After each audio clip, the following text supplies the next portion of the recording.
In today's video, I'm going to teach you how to use Kitform. We'll walk through creating your form, customizing how it looks and behaves, and then adding it to your website so you can start collecting subscribers right away. First, let's create and design your form. From your Kit dashboard, head over to the Grow section, then choose Landing Pages and Forms. This is where all of your existing forms live and where you'll create new ones. Look for the option to create something new, then choose Form. This opens up the Form Builder. Next, you'll choose your display format. This controls how the form appears on your site. If you pick Inline, the form is embedded directly into the page, almost like part of your article or content. A modal is a pop-up that can appear when someone is about to leave, after they scroll a certain amount, or after a set time. Slide-in forms appear from a corner of the screen, which is a bit more subtle than a full pop-up. And a sticky bar is a slim bar that sticks to the top or bottom of the page so it's always visible as the visitor scrolls. Think about your site layout and how intrusive you want the form to be when choosing this. After choosing the format, select a template. Templates give you a starting point for layout and style. In the editor, you can edit the text to match your brand voice, adjust colors to match your site, and change or rearrange fields.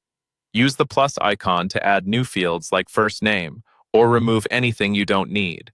Try to keep forms as short as possible to reduce friction, while still capturing the information you actually need. Once the design looks good, move up to the settings at the top of the builder to configure how the form behaves. Under General, decide what happens after someone subscribes. You can show a simple success message or redirect them to a custom thank you page, which is great if you want to deliver more information or track conversions. In the incentive section, you can enable the option to send an incentive email. This effectively sets up a double opt-in process, which helps keep your list clean and engaged.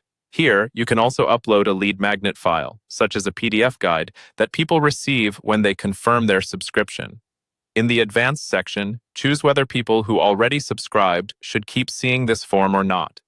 In many cases, you'll want to hide it from existing subscribers to avoid annoying them. When your form is ready, click Publish in the top right corner to get your embed options. You'll see a JavaScript option, which is the recommended method. Just copy that snippet and paste it into your website where you want the form to appear, or into your site's global script area. The advantage of JavaScript is that any changes you make in Kit will automatically update on your site. If your website doesn't support JavaScript, you can use the HTML option instead. Copy that code and paste it into your page's HTML.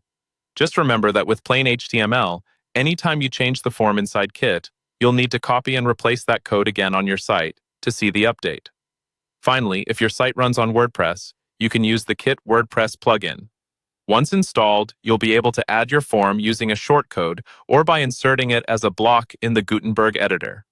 This keeps everything more manageable inside WordPress without needing to handle raw code. And that's the full process. Design your form, configure its settings, publish it, and embed it using the method that best fits your website.